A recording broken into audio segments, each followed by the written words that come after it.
근데 여기 10년 있죠. 10년 여기 중에 호스대가 주도적으로 해가지고 끈끈하게 한밭대하고 호스대가 주도적이에요. 왜냐면 호스대가 홍교가 아산인데 세종까지 40km도 안 돼. 그러니까 이 둘이가 완전히 끈끈한 거예요. 주도적으로 해가지고 이 벤처 창업학회가 이게 한 10몇 년 됐어요 벌써. 근데 2019년이니까 2016년도인가 등재지로 됐는데 그 전까지는 한 10몇 년을 그냥 등재지 되려고 엄청 노력해가지고 회원수가 1,500명에다가 뭐 전국에 그냥 창업 관련된 교수는 다 만나고 있어요. 그리고 분위기가 제일 좋아. 이 중소기업학회나 이런 데는요 서로가 이런 기반이 아니고 다 보면 그냥 이해관계에서 했는데 여기는요 호스대가 주도적이에요.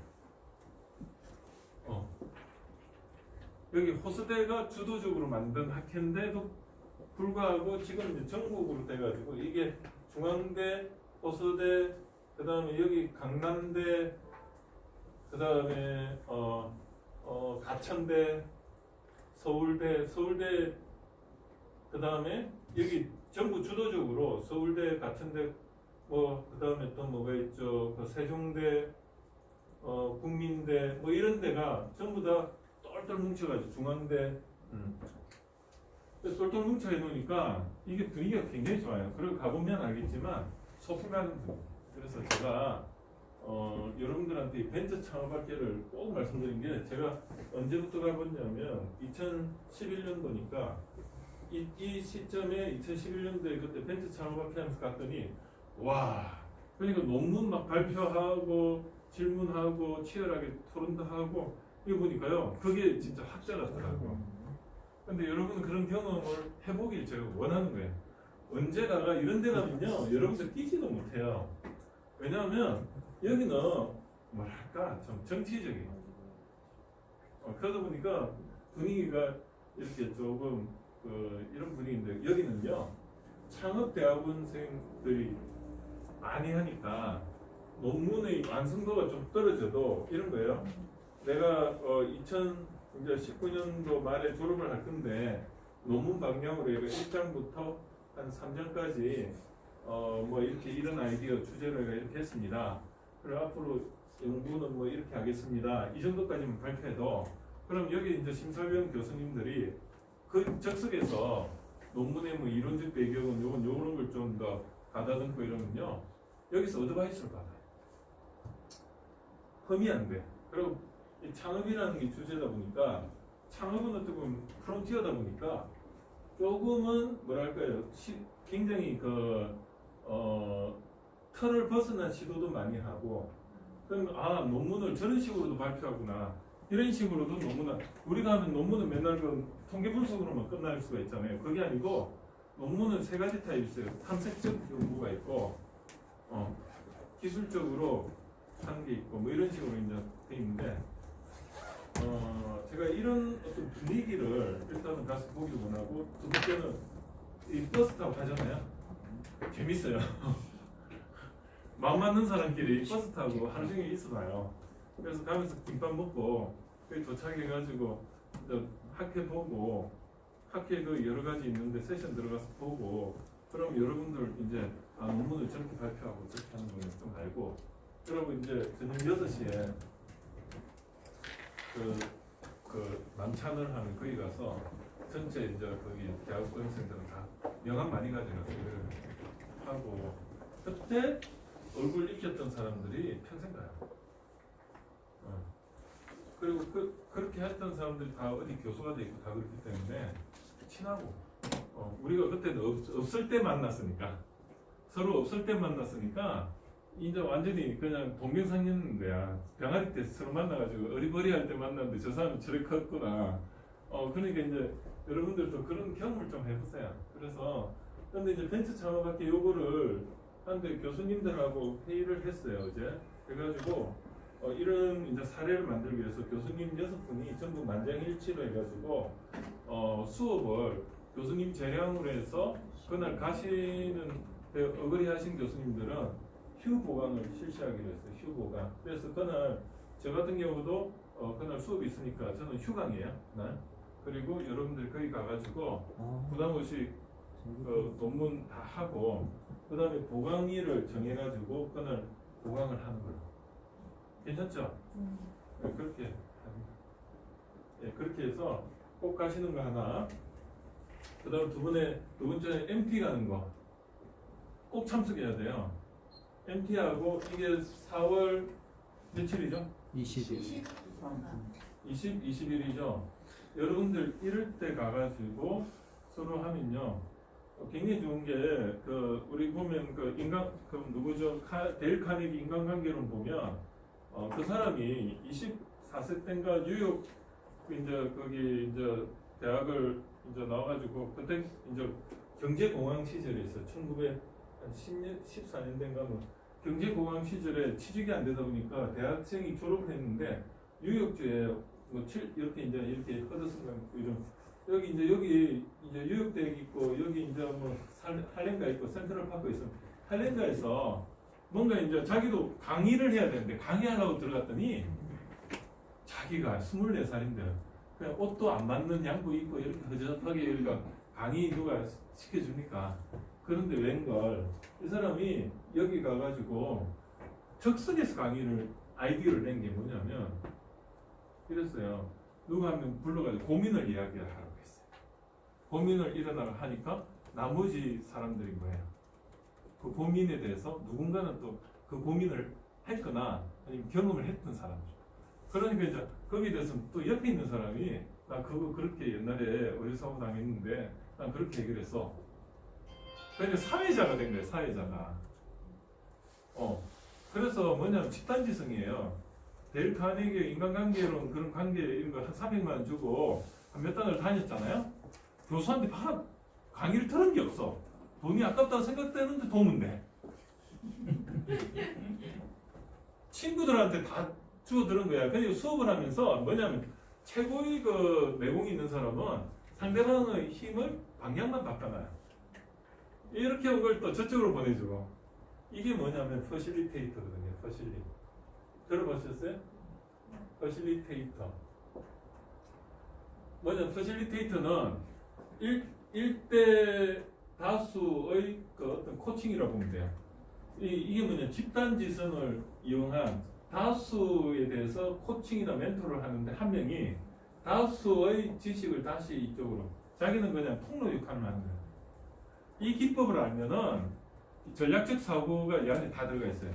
그래서 저는 이 퍼실리테이터를 대학원 수업에 끌고 들어오고 싶고, 그리고 두 번째는 뭐냐면, 두 번째는 여러분, 근데 이 컨설팅 쪽에 능력을 하기 위해서 강의를 경영지도사 있고 또 뭐 있죠? 우리가 이쪽에 하려면 창업지도사 이거를 대체하는 제가 최고의 퀄리티는 뭐냐면 창업보육 전문 매니저예요. 창업보육 전문 매니저.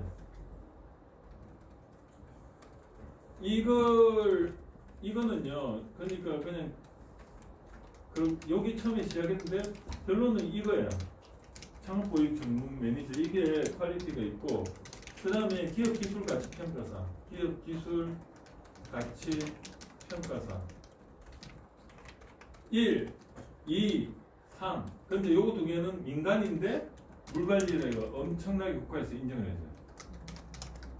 그래서 보육 매니저, 정부에서 BI실에 정부 지원자금이 가는데 의무적으로 보육 매니저가 있냐 없냐가 평가지표에 들어가 있고, 이게 창업진흥원에서 교재를 무료로 다 만들어져요.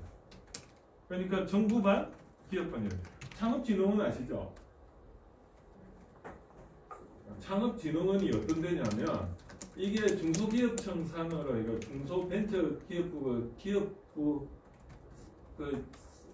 산하의 창업진흥원이 창업 분야에서는 정부 세금의 70%를 다 집행하는데, 창업진흥 옛날에는 어떤 기관이냐면 이런 개인이 만든 하나의 사조직 진흥원이었어.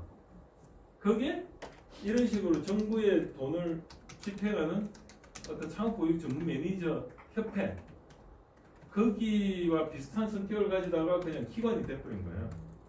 K-스타트가 있잖아요. K-START 업.지오.kr. 그래서 여기에 정부 이제 창업 뭐 관련된 건 다 지원을 하죠. 중소기업청에서 창업 쪽은 이쪽을 다 해요. 그 다음에 이 경영지도사하고 창업 관련된 창업보육 매니저, 창업보육 전문 매니저하고 기업 기술가치 평가사 요거와 관련된 공통 과목들이 소비자 행동론과 그 다음에 시장조사 방법론, 시장조사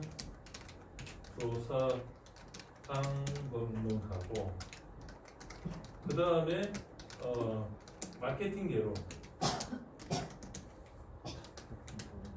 이거요. 요 세 가지 과목은 거의 이제 인사이트하게 이 시험에 대비할 정도의 어떤 인사이트한 어떤 줄거리를 잡을 수 있는 한 학기 강의가 되는 거예요. 그래서 요거는 그냥 제가 옛날에 왜 이걸 말하냐 시행착오를 겪었던 게 내가 수업을 열심히 들었는데도 이 시험은 대비가 안 돼. 그래서 아예 전문 강의를 하시는 분이 여기 한 학기 강의를 했으면 하는 게 제 바람입니다. 그래서 퍼실리테이터 그 다음에 이 강의들 여기다가 논문이 있죠. 논문이 있어가지고 저는 이 논문의 테크닉도 중요하지만 논문 인문학적으로 논문에 들어가는 평균이 뭐고 이런 거를 거기 히스토리가 있어요. 그걸 알면요 이 논문이 굉장히 쉬워져요. 이 평균이 이게 어떤 의미인지 이런 걸 그냥 인문학적으로 하면요 어떤 느낌이냐면 모래를 책으로 배운 사람과 모래를 이렇게 만져보면은 그 다음에 모래가 어떤 거야 아는 거랑 똑같은 거예요. 그러니까 이런 어떤 안목들 그리고 사업 계획서 그 다음에 뭐냐면 창직 지도사 1급 자격 있죠. 창직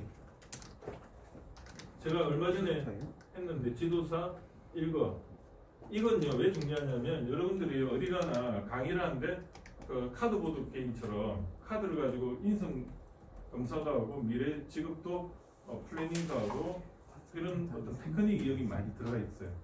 그래서 이런 것들이 1, 2 이게 이제 2, 3, 4, 5, 6 이런 것들이 앞으로 교과목으로 사실은 제가 끌고 들어오는 게 굉장히 중요하다고 생각합니다. 네.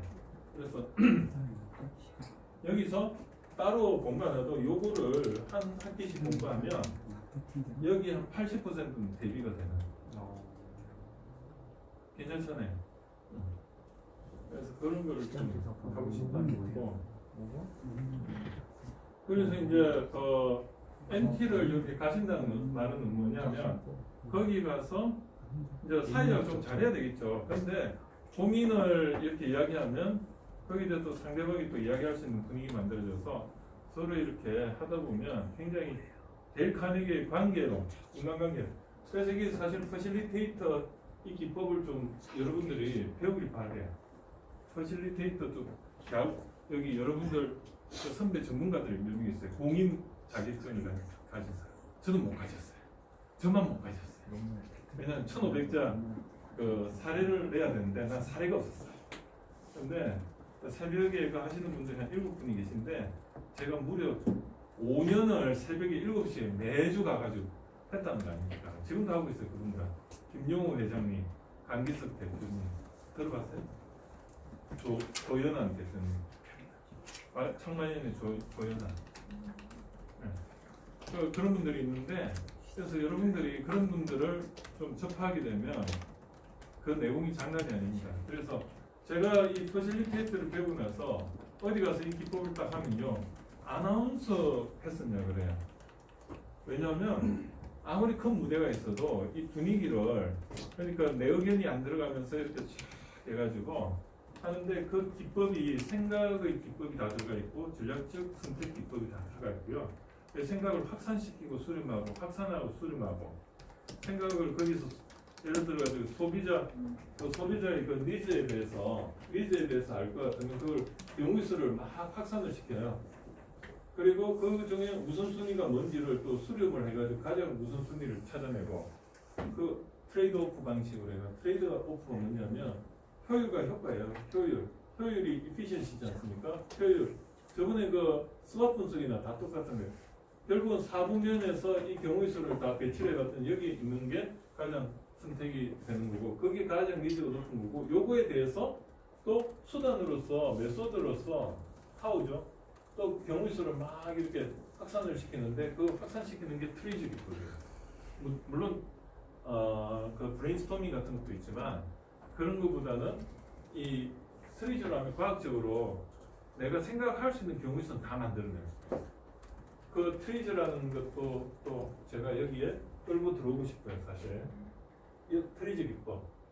그리고 또 수렴을, 또 트레이드 오프에서 수렴시켜가지고 여기에 대한 솔루션이 되는 거예요.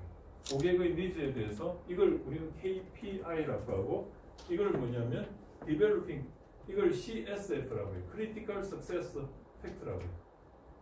성공 요인.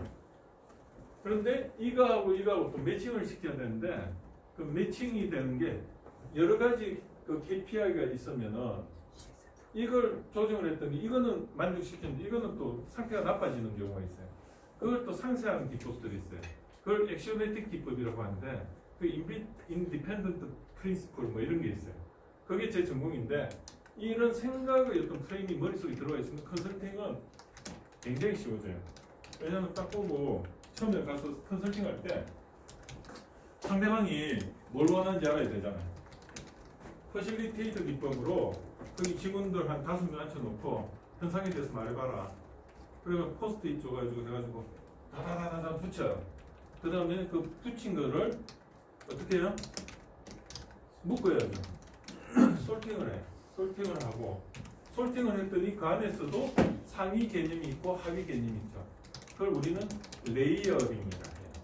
위에 거 있고 이거 밑에 개념이 있고.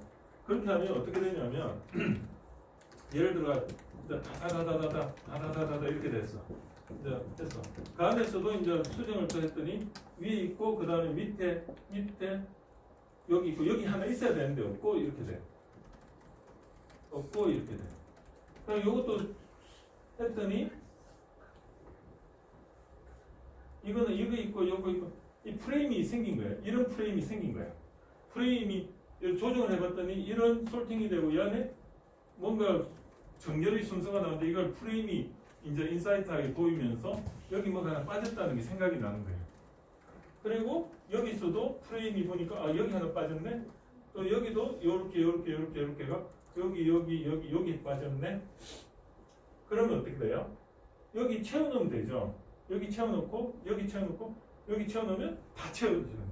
이거 알기까지는 트리저라든지 브레인스토밍 해가지고 막 던져놓고 그거를 포스트잇 붙여놓고 그거를 솔팅하고, 그 다음에 레이어링하고, 이건 솔팅 종류로 레이어링 했어요. 그랬더니 요거에 대한 지향점이 프레임이 또 나오는 거예요. 그럼 상이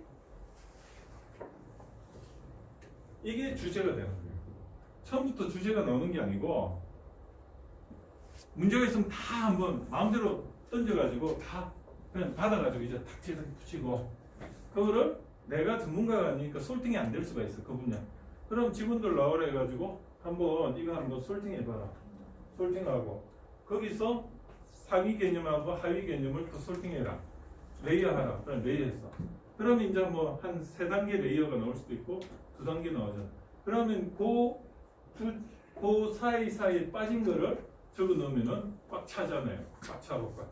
그럼 그 상위 주제를 찾으면 그게 그 문제의 핵심이 되는 거예요. 이게 어디에 쓰냐면 책을 쓸 때 그래요. 처음부터 내가 주제부터 잡고 책 쓰는 게 아니고 나도 머릿속에 내가 뭘 말하는지 몰라. 그럼 어떻게 해? 처음에는 이 사업 계획서 작성하는 방법인데 똑같아요. 그냥 그 블로그 하는 거는 똑같아요. 웹로그처럼 이거 뭐죠? 시간에 따라서 그냥 생각나는 대로 쫙 쓰는 거야. 그냥 워드 있잖아요. 생각나면 그냥 다 적어. 그 다음에 어떻게 해요? 이거를 요거는 같은 거. 요거는 같은 거. 이렇게 카피 앤 페스트로 해가지고 문서 하나 더 띄워놓고 카피 앤 페스트 붙이는 거예요. 그럼 그 안에서도 위에 이렇게 있고 금이 이제 이렇게죠. 이렇게 딱 해가지고 주제 있고 그 다음에 이렇게 해가지고 여기 이제 들어가는 거예요. 여기에 이제 이렇게 정리가 되는 거예요. 그러면 요거 보니까 위에 상위 주제가 또 나오는 거예요. 그래야 책이 정리가 되는 거예요. 사업계에서도 그렇고 그래서 처음부터 프레임 만들어 놓고 집어넣으려면 안 나와요. 처음엔 자유롭게 해야 돼. 자유롭게 해가지고 솔팅하고 주제 넣어. 여기서 더 중요한 거는 이거 하고 나서 여기까지 해요. 여기까지 했어. 근데 이게 전체가 눈에 안 보여요. 그럼 어떻게 하냐면 PPT 또 하나 워드 1 문서, 2 문서, 그 다음에 또 세이브 에이즈 해가지고 또 문제 아니면 그냥 백지 하나 만들어 카피 앤 페스트 해가지고 3문서 만들었어. 그리고 이걸 또 한번 블로그로 해가 이렇게 그림으로 해가지고 뭐 이렇게 한번 해가지고 뭐 이렇게 그려보면 이게 또 한 번 더 명확해져요. 그럼 PPT 나오죠? 사업계획서 나오지. HW. 문서 2개 나와요. 그래서 저는 어떻게 하냐면 처음에 이 처음 단계에서 하얀 PPT 하나, 그 다음에 그냥 워드 하나 딱 떼어놓고 생각나는데 여기도 했다가 또 그림으로 표현할 건 여기도 했다가 막 채워넣는 거예요. 그래가 뒤에다가 초안 해가지고 1904 1, 2 그런데 만약에 매일 아침하고 또 저녁하고 다르면 다시 0900 시간 이런 식이에요. 그리고 그 딜렉토리 관리할 때도 6하원칙에 따라 하는 거예요. 언제 어디서 무엇을 어떻게 했나.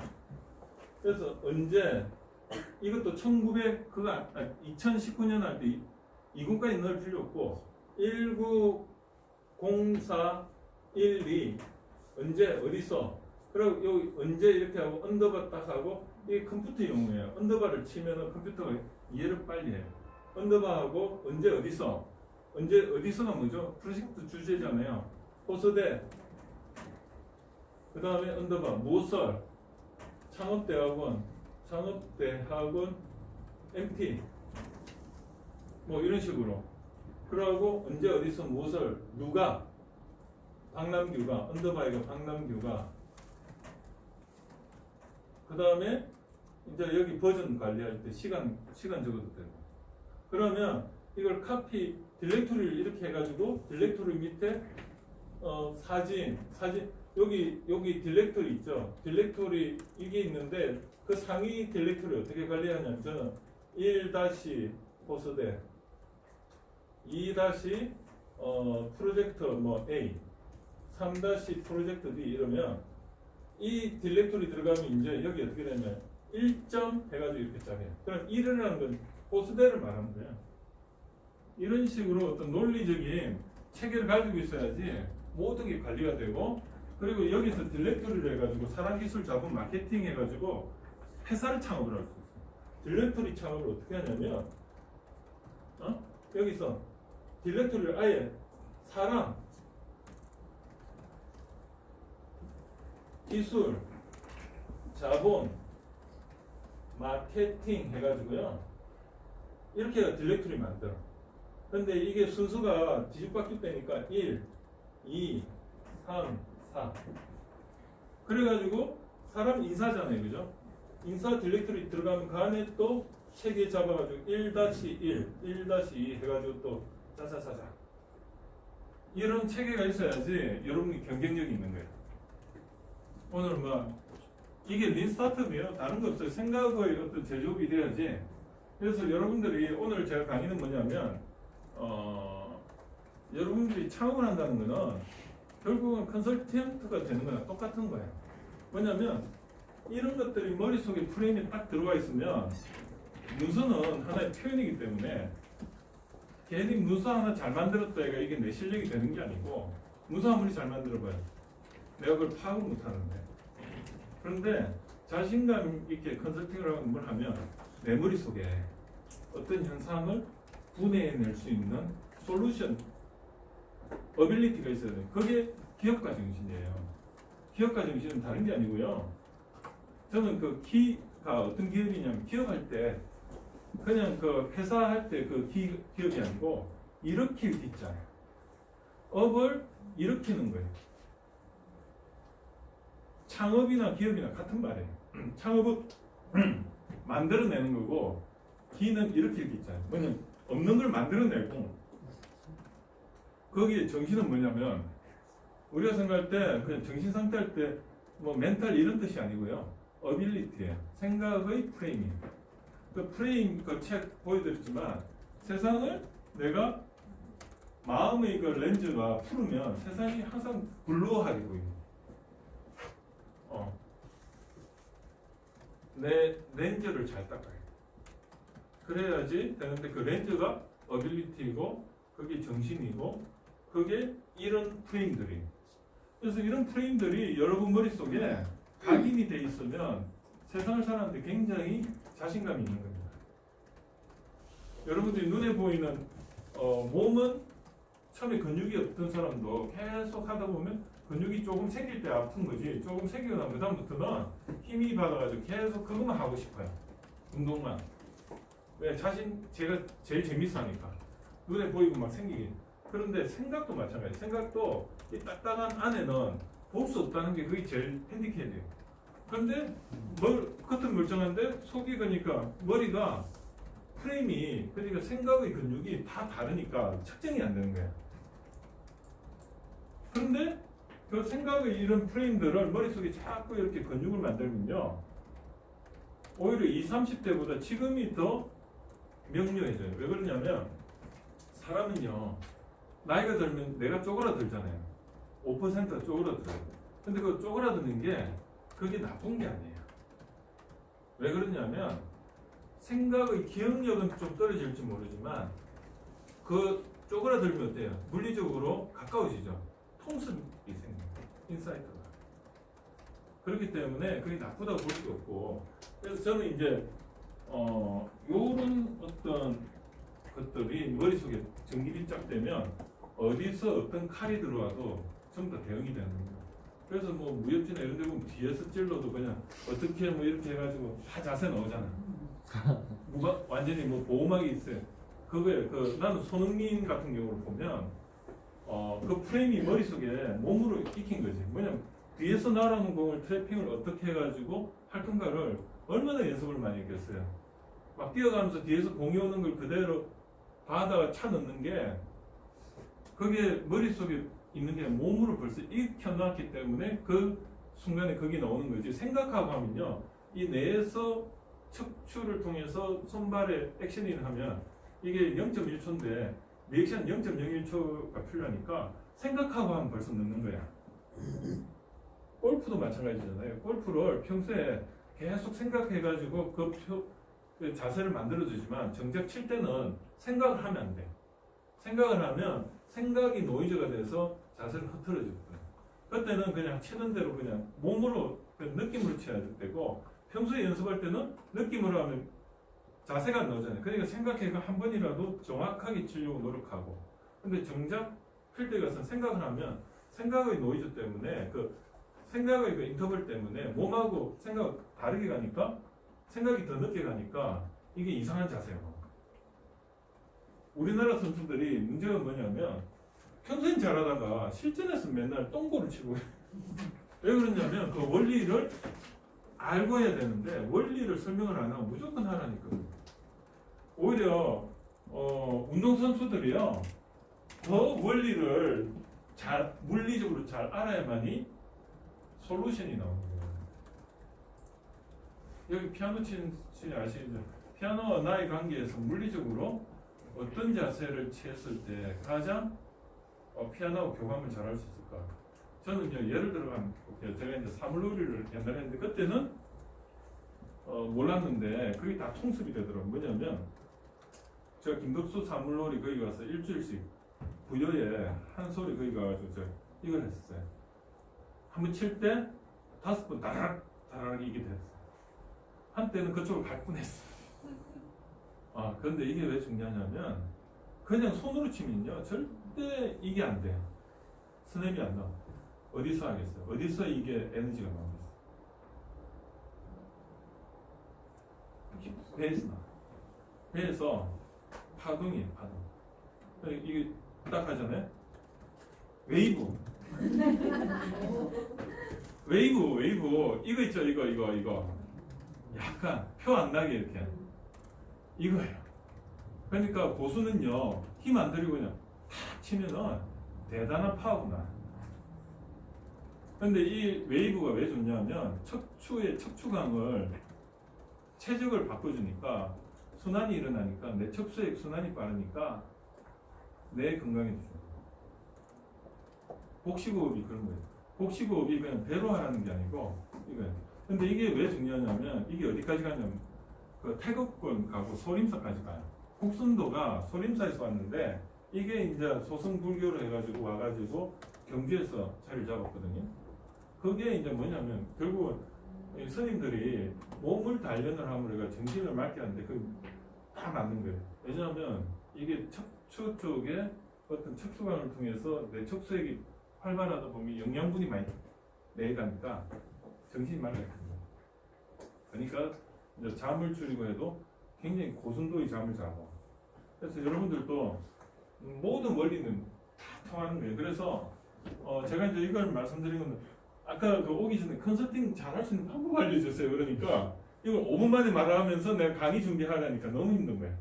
그래서 오늘 그러니까 제가 이게요 대상만 달라졌다 뿐이지 린스타트업으로 가면 린스타트. 오늘은 그냥 동기부여 차원에서 좀 이해가 안 되더라도 그 이해가 안 돼야 돼. 이해가 되면은 동기부여가 안 돼. 자괴감을 좀 느껴야 돼. 뭐냐면 이거예요. 공부를 하는데 잠이 오는 게 정상이에요. 그 원리를 알면 잠이 와야 돼. 왜냐하면 내가 이해가 안 되면요 잠이 와야 돼. 그런데 그 잠이 안 온다는 건 이게 지금 공부를 안 하고 있다는 거예요. 그래서 왜냐하면 뇌에서는 이 에너지가 많이 고갈이 된다는 건요. 지금 뉴런들이 서로 막 지금 확장하려고 하다 보면 에너지가 많이 소비가 돼. 그런데 어느 순간에 이게 딱 붙으면 이제 이해가 되는 거거든. 그런데 이게 에너지가 소비가 돼야지 이게 이제 공부를 하고 있는 거예요. 근데 계속 하다 보면은 어느 순간에 딱 붙으면 이게 이제 전기가 통하는 거예요. 거기 인사이트가 생기는 거예요. 그런데 잠이 온다는 건 어떤 의미냐면 에너지가 많이 소모되는 것도 있지만 내가 정보가 많이 받아들이면 이거를 정리를 할 시간이 필요해요. 그걸 해마라는 데가 컴퓨터로 말하면 램에 해당이 돼요. 램이 뭐냐면 책상이에요, 책상. 그 다음에 메모리가 책상이고, 그 다음 하드디스크 아시죠? 장기 저장 장치. 거기가 하드디스크가 우리 머리의 대뇌피질 쪽에 있어요. 그러니까 대뇌피질에 정리가 데이터가 가기 전까지는 해마라는 램에 거기에 램에